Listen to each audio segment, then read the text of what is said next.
Ann Arbor is hungry for a Big Ten title, but can Michigan finally deliver? Find out here on the Gridiron Expert. Yeah.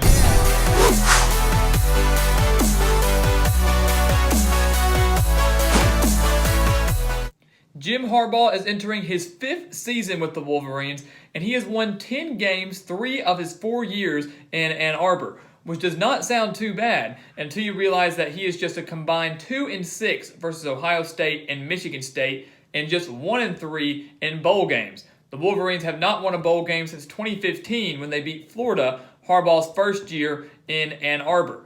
But 2019 is going to be a very different year for the Wolverines. It is certainly a make or break year for Jim Harbaugh in Michigan. If they want to win the Big Ten, this is the year they have to do it. If they want to make the college football playoff, this is the year they have to do it. And they very well could with the amount of talent that they return in 2019. They returned 8 starters on offense, including their quarterback, Shea Patterson, who threw for over 2,600 yards, 22 touchdowns, and just 7 interceptions in 2018. The running back position is where it gets a little bit confusing. They lose Karan Higdon to the NFL. He is gone. Chris Evans is still on the team, but he was suspended earlier this year. Whether or not he will be back in August or whether or not he will be back for the 2019 season remains to be seen. If he is not back, they will have Christian Turner, a redshirt freshman, and True Wilson, who had a little bit of playing experience in 2018, to kind of cover the running back position for the Wolverines. But if Evans is back, he will without a doubt be the starter and the leader at the running back position. Patterson also returns some of his top receivers from 2018, including Tariq Black, Donovan Peoples-Jones, and Nico Collins. So an offense that at times has struggled under Jim Harbaugh should not struggle in 2019. Defensively, of course, that's been the strength for Michigan under Harbaugh since he arrived 5 years ago. They do lose Devin Bush. They do lose Chase Winovich. They do lose Rashawn Gary. So they lose some of the big-name players that they had on their team last year. But they return their safety, Josh Patelis, who had 3 interceptions last year, and Carlo Kemp on the defensive line. 5 total starters returning from a unit that just allowed 19.4 points per game last year. And it should be noted that under Jim Harbaugh, the Wolverines have never allowed more than 20 points per game in a season. So their average each season under Harbaugh has been less than 20 points per game, which is extremely, extremely impressive. And I would expect those numbers to remain the same in 2019. They opened the season with a surefire victory over Middle Tennessee. We don't have any issues with them getting a win over the Blue Raiders. But this Army game is one that I think a lot of people have circled on their calendar and could be a potential trap game for Michigan. Yes, they get to host the Black Knights. That's perfect. But this Army team is going to be extremely difficult. This Army team could very well go 11-1 or 12-0 if they come on the road and beat Michigan. The Black Knights went on the road last year, nearly beat Oklahoma, fell 28-21 in overtime, and they returned Kelvin Hopkins, their star quarterback, and their defense also is not too bad, just allowed 17.7 points per game last year. Their offense, on the other hand, averaged 32.8 points per game last year. This is going to be a very difficult test for this Michigan defense. In the end, though, I think, that Michigan gets the win. I think that home field advantage gets them, and I think this Army defense that only returns 4 starters cracks under what should be a much improved Michigan offense, and Michigan will get the win over Army, but would not be surprised to see this game be very close, much like Army took Oklahoma to the wire in 2018. They get a bye week before jumping right in to Big Ten play, opening up the season against Wisconsin in Big Ten play. This is a test for Michigan in terms of their rushing defense. They only allowed 127 rushing yards per game last year, but when they faced Wisconsin last year, a 38-13 victory for the Wolverines, they allowed 183 rushing yards. That was 6.3 yards per carry last year, and they're facing against one of the top running backs in the entire nation in Jonathan Taylor. So Michigan coming off a week of rest, going on the road to Wisconsin, not an easy place to play. And Wisconsin, of course, going to rely heavily on Jonathan Taylor. The question is, will Graham Mertz be at quarterback or will it be Jack Cohn? Either way, those are 2 young quarterbacks that have not had hardly any playing experience. I think this Michigan defense eats that up. They won't win by 25 like they did last year, but they will beat the Badgers on the road, especially with the bye week, and they open up the season 3-0. They open up the season 4-0, I should say, with a win over Rutgers. Not to disregard Rutgers at all, because the offense, I think, will be much improved from last season. They do return Artur Sitkowski, who had an abysmal year in 2018, but should take major strides forward at quarterback. They do have Raheem Blackshear, but the past 3 meetings between Michigan and Rutgers, the Wolverines have outscored the Scarlet Knights 155-21. And I just don't see anything changing this year, especially with this game being played at Michigan. Wolverines take care of business. Then they get Iowa. If this game was at Iowa, at Kinnick Stadium, I can almost guarantee I'd be picking an upset. And that's what happened last time Michigan and Iowa faced off. The Wolverines went on the road and fell to the Hawkeyes 14-13. Didn't necessarily ruin their college football playoff hopes. Those were ruined a couple weeks later when they fell to Ohio State. But this is not going to be an easy game for Michigan by any means. Iowa returns one of the most veteran quarterbacks in the entire Big Ten, and Nathan Stanley. Their defense just allowed 17.8 points per game last year. I can see this game being, once again, fairly close, but Michigan, with this type of talent and having home field advantage, they get the win over the Hawkeyes, and they are 5-0 to start the season. They go on the road to face off against Illinois. This is a team that I've been impressed with on the recruiting trail through the transfer portal. Lovie Smith doing a great job bringing in some high-dollar transfers in to Champaign and to Illinois.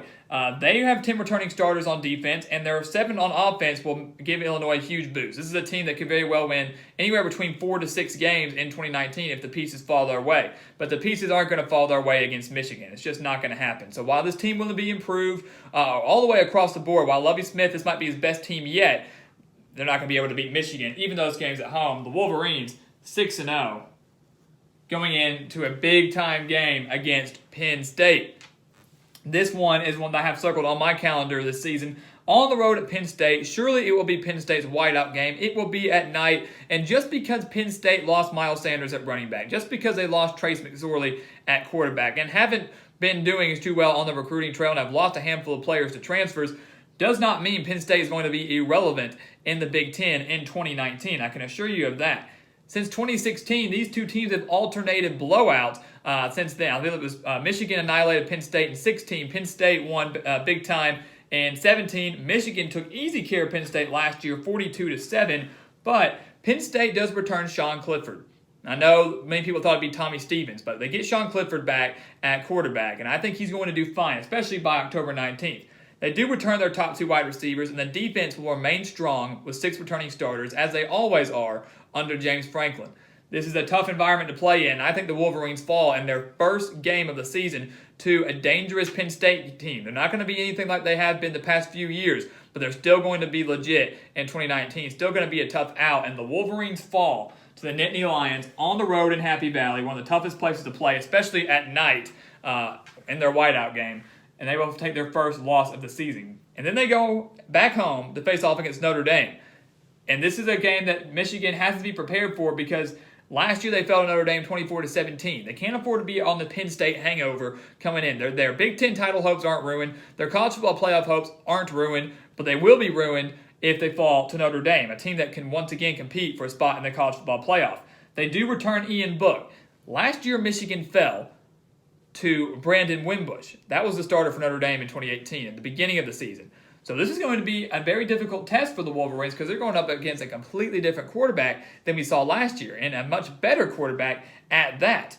Notre Dame also is coming off a bye week in this game, but I think this is a different Michigan team. They're not going to be hungover after this Penn State loss. This is a big-time rivalry game against Notre Dame, and I think the Wolverines pull off the win over the Fighting Irish, and they get a major bounce-back win to keep their playoff hopes alive, beating a high-quality opponent in Notre Dame. Bit of a revenge on their mind, too. On the road against Maryland, this could be a trap game for sure. This Maryland team brings in Mike Locksley, a brand new head coach, and usually that's a deterrent for people. Brand new head coach, you can't expect much out of them. But they have a talented team. 5 returning starters on offense, 5 returning starters on defense. Josh Jackson, the transfer quarterback from Virginia Tech, will get the nod this year for the Terrapins, and Anthony McFarland, a phenomenal running back for the Terrapins this season. This Maryland team could very well surprise, maybe win 5 or 6 games in Mike Locksley's first year. And with this game being on the road, I can see this being very similar to the way Maryland played Ohio State towards the end of the 2018 season. Michigan can't afford to overlook them, but in the end, like Ohio State, I think they beat the Terrapins in what could be a close game, and they get back-to-back victories over quality opponents.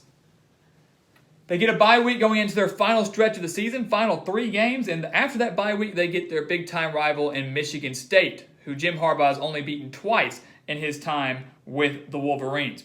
One fun fact about this game is that the team with the most rushing yards has won 44 of the past 49 games.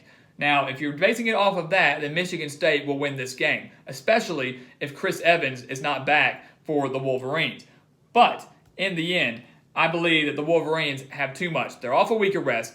They have home field advantage. And if the quarterback play for Michigan State does not improve, because it was pretty bad last year between Brian Lewerke and Rocky Lombardi, if it does not improve and they have to rely so much on that run game, this Michigan defense will eat that up, force Michigan State to be one-dimensional, and they will beat the Spartans. So with that week of rest, home field advantage, and questions at the quarterback position, the Wolverines beat the Spartans, which is a huge win for them. Only 2 games remaining, and they are certainly deep into the college football playoff talk and deep into the hunt. But then Indiana on the road. That's a kicker. Indiana has actually given Michigan some battles over the past few years. It was only a 31-20 victory for the Wolverines last year. In 2017, when they went to Indiana, the Wolverines only won 27-20 in overtime. And in 2015 at Indiana, Michigan survived 48-41 in double overtime. This Indiana offense is nothing to disregard. They bring back Peyton Ramsey, who's one of the top half of Big Ten quarterbacks. They get Stevie Scott, a 1,000-yard rusher. He's back. And Nick Westbrook, the top wide receiver for the Hoosiers. This is a Tom Allen team that's looking to finally break through to a bowl game, and they have given Michigan some fights over the past few years. And I think in 2016, it was only a 10-point victory for the Wolverines as well. So kind of like this Maryland game, it's a trap game. I can see it being close once again, but Michigan still pulls it out late, and they get a win over an improved Hoosiers team. And they close out the year against Ohio State, obviously the biggest game of the year, the game that Jim Harbaugh has been unable to win during his time with the Wolverines. They are 0-4 under Jim Harbaugh. Michigan has lost 14 of the past 15 games to Ohio State. And during those 4 losses under Harbaugh, only one of them has come by 1 possession, and that was in 2016 when they fell 30-27 in that double overtime thriller. But this season, the streak will end for the Wolverines. They will defeat Ohio State, snapping that 7-game losing streak to the Buckeyes, getting Jim Harbaugh his first win over the Buckeyes. Yes, they return J.K. Dobbins at running back. Yes, they return some top wide receivers and 9 starters defensively. And yes, I know they bring in Justin Fields, the transfer quarterback from Georgia. I'm not saying this will be an easy win for Michigan, but it is at home. That gives them a huge boost. These guys are hungry for a win, and I think with the entire change for Ohio State, brand new head coach in Brian Day, brand new quarterback in Justin Fields, who we don't know what to expect of yet, I think Michigan finally gets their win over Ohio State, and they close out the season 11-1. Now, the question is, will they get to the college football playoff?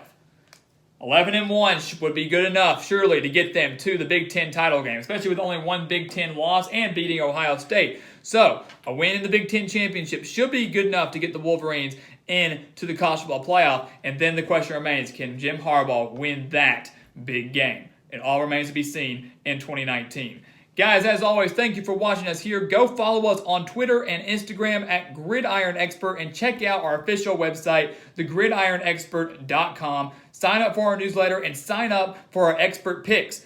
For just $30, you will get every single one of our 2019 college football spread picks, including the postseason. I can promise you that's a deal you do not want to pass up. So go there, onto our website, thegridironexpert.com. You can only find our expert picks there. They will be found nowhere else this season. And sign up today. And guys, as always, thank you for watching us here on YouTube. Please continue to like, comment, and subscribe. And we will see you next time on The Gridiron Expert.